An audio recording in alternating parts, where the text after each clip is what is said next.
जब हम किसी आदमी को पहले दर्जे का बेवकूफ कहना चाहते हैं तो उसे गधा कहते हैं। गधा सचमुच बेवकूफ है या उसके सीधेपन, उसकी निरापद सहिष्णुता ने उसे यह पदवी दे दी है, इसका निश्चय नहीं किया जा सकता। गाय सींग मारती है। ब्याही हुई गाय तो अनायास ही सिंघने का रूप धारण कर लेती है।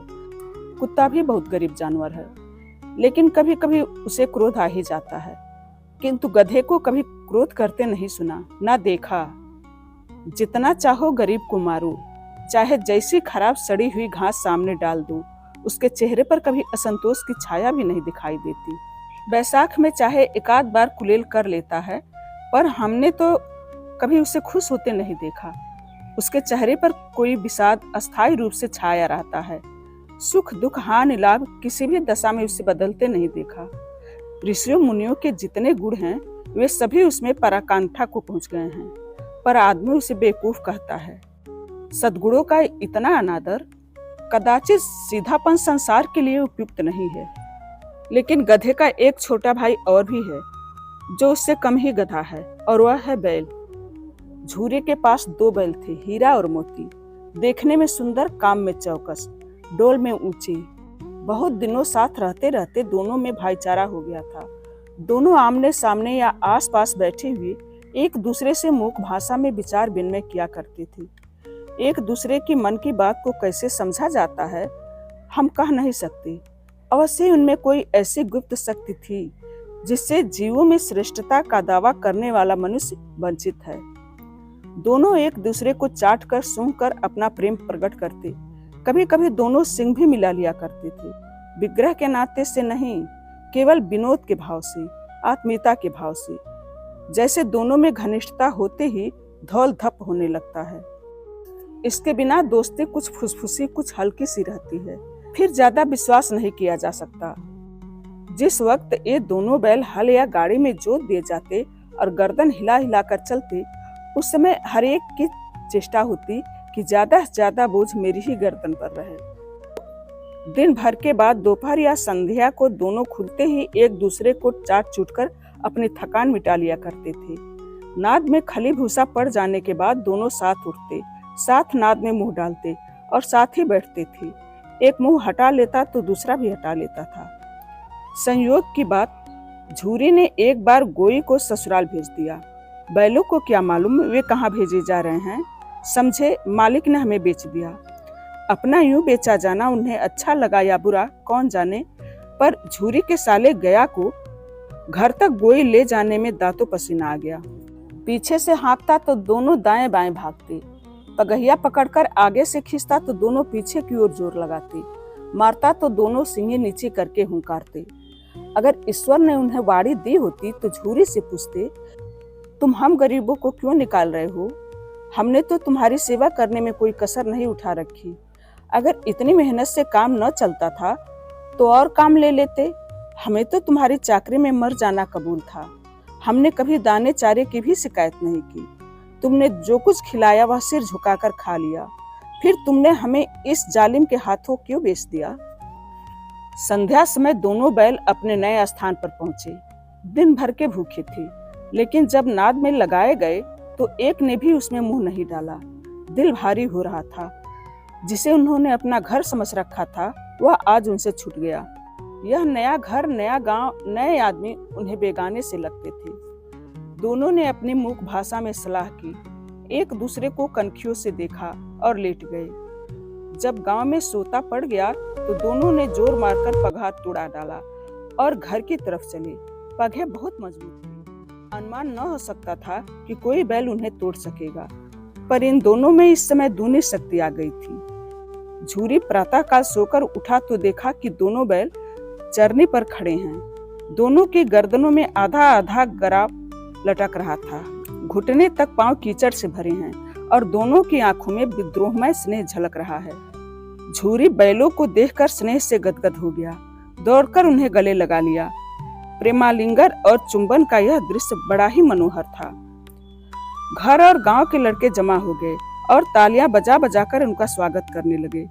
गांव के इतिहास में यह घटना अभूतपूर्व न होने पर भी महत्वपूर्ण थी। बाल सभा ने निश्चय किया कि दोनों पशुवीरों को अभिनंदन पत्र देना चाहिए।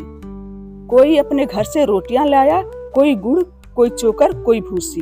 एक बालक ने कहा, ऐसे बैल किसी के पास ना होंगे। दूसरे ने समर्थन किया, इतनी दूर से दोनों अकेले चले आए।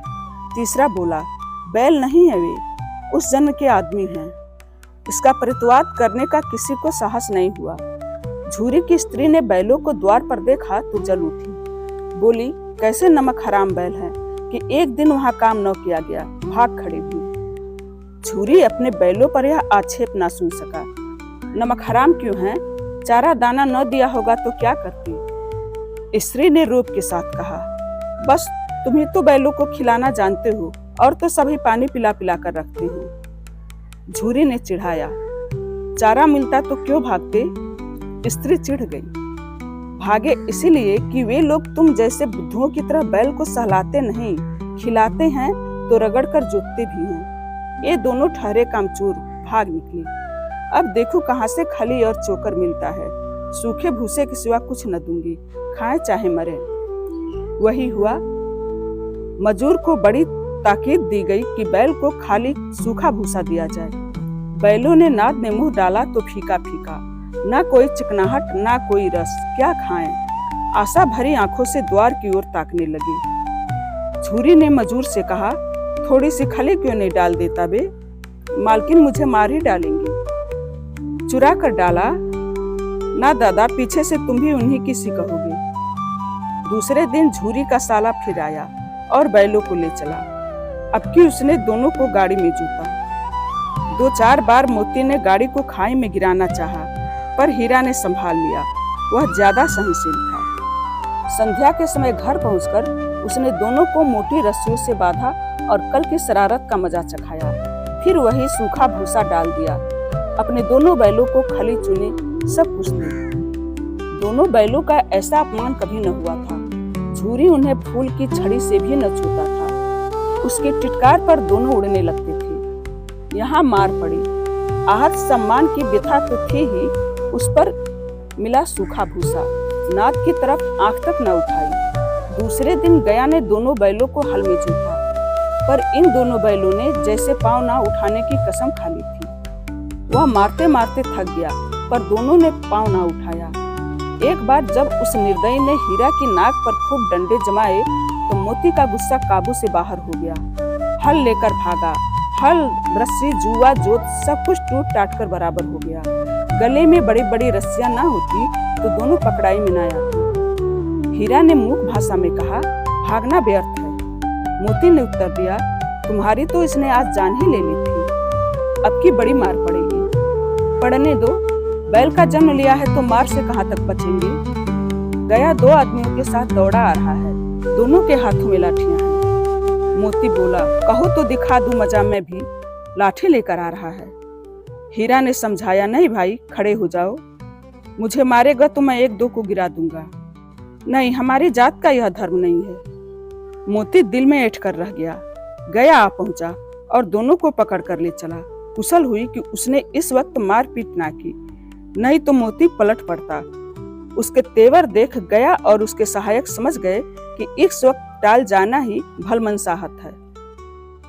आज दोनों के सामने फिर वही सूखा भूसा लाया गया।